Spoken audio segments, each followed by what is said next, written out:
I have my typing log in Google Sheets, and I have space for 10 rows. And I've got my columns: date, word per minute, accuracy, and notes. And I'm going to use conditional formatting. So the first, I'm going to select the whole column because I want to go back and refer to day one. And I'm going to go to Format, and I'm going to go to Conditional Formatting. So the first thing is, if the cell is empty, I don't want any formatting. Leave it blank. I click Done. Because I'm going to see whether I improved or didn't improve, I'm going to add other rules. So the next rule is, and you can see that it's referring to the range that I've selected, is if we've improved, if it's greater than the day before. And you can enter a value or a formula here. So I'm going to enter B2. So if we improve, it should turn green. I'm going to add another rule. If we do not improve, if we get worse. So if it's less than the day before, and if you click here, you can see there's some commonly created templates, or you can customize it. And then lastly, if we do say the same, I'm going to use the yellow. I'm going to enter my value, and it'll update one row down. So here you can see, all right, let's see, 27. That's an improvement. 26. That's worse. That, so it looks like it's working there. And then when I clear it, and you can also see I've selected my average for words per minute and for accuracy. So I'm going to do the same thing for my percentage.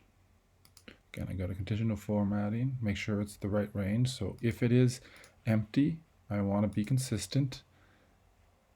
I select this. This is transparent. So that's my first rule. My second rule is, if it is greater than the day before, which is C2, I want it to be green. You could also do this like for if you had a range of numbers, you wanted your people who had an average over 90% to appear in green or something like that. It would work. So it's less than, I want it to be red. And another one, if it is equal to, I want to use gold. Again, we got to make sure I specify. I'm referring to the cell above, so C2. That'll be one row above in all of my formatting. And I'm going to make sure that I go to Format, that I've put it in percent. So I'm going to select this percent with no decimal places. Now let's see.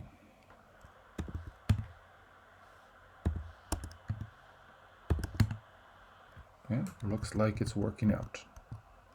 And so that'll... Oh, here's a way to quickly decorate the sides. So it's alternating colors. You might want to have like one slightly lower, one slightly brighter, but it's hard to do it all, when you have a big range of rows. So I go to Format, Alternating Colors, and you can customize it, or you can choose your own, choose a template that's here. So I'll go with purple. I'm going to go Format, Alternating Colors.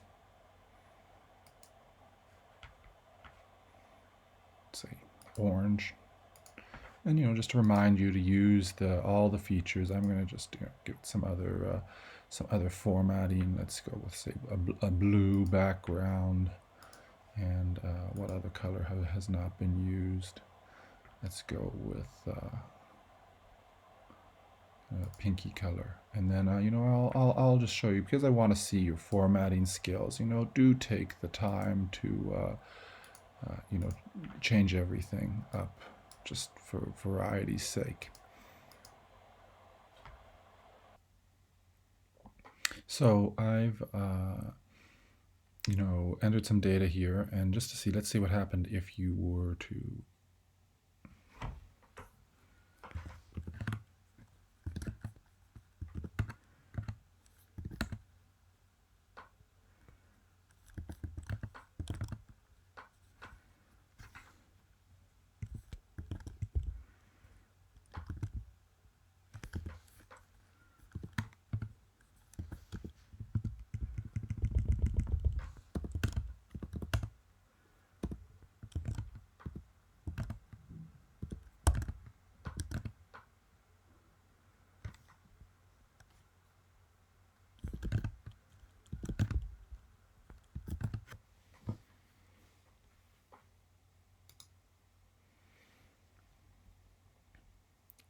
So I've entered some data in here, and let's see what happens if I had to add some extra entries.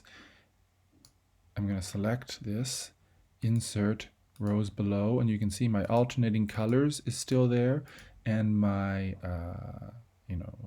my conditional formatting is still there. So if I had to add in extra days, because I was doing a bit of typing, let's say at home, then I certainly have that option.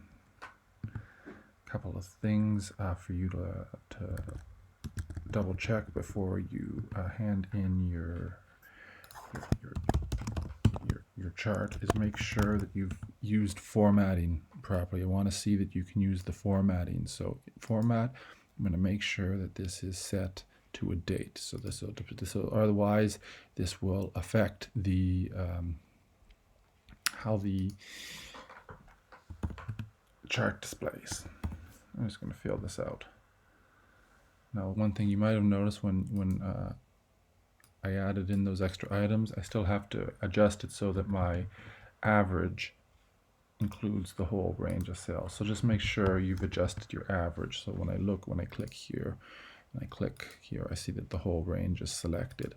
And one thing I don't like lots of decimal places. We can easily round. Luckily, it allows us to do that. So under under number, we'll just round to 2 decimal places. And then I'll fill this out. And so there we have it. Now I'm going to select all this information, and I'm going to insert a chart.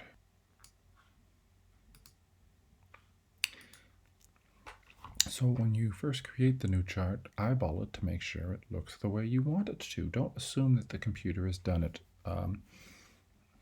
correctly. There's a couple of things I don't like about this chart. For one, percentages, they're under 1, and words per minute, that's an absolute value. You can see that the scales off, and you can't see any of the percent changes. So I'm going to under setup, what I'll do is just select, this is going to create some visual differences. I'm going to select a combination chart. Now it hasn't fixed the scale yet. You can still see this red line here, which is my accuracy, is still there, but things are getting better. So I'm going to go to customize, and I'm going to go to series, and this allows me to edit all the series at once or just the one at a time. So I'm going to select word per minute. Okay, so columns, left axis looks good. Blue, that's good. Red for accuracy. Well, I don't want it to be on the left axis because those numbers are too big. I want it to have its own axis on the right, and I want this line to be a little bigger. So there we go. Now we can start to see things are a little different. So that was under series, and here's where you can so here under chart and axis title, under chart title, I think this is a little boring, and my typing log, that will be a better title. And then I'll click a subtitle,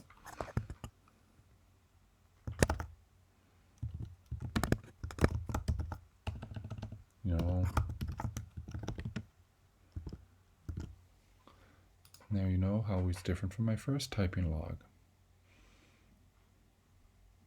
Now the right vertical axis, I want people to know what this is. So accuracy, and I'm just going to put the unit in brackets so people know. Oops, sorry, that's the vertical axis. So that was my typing speed.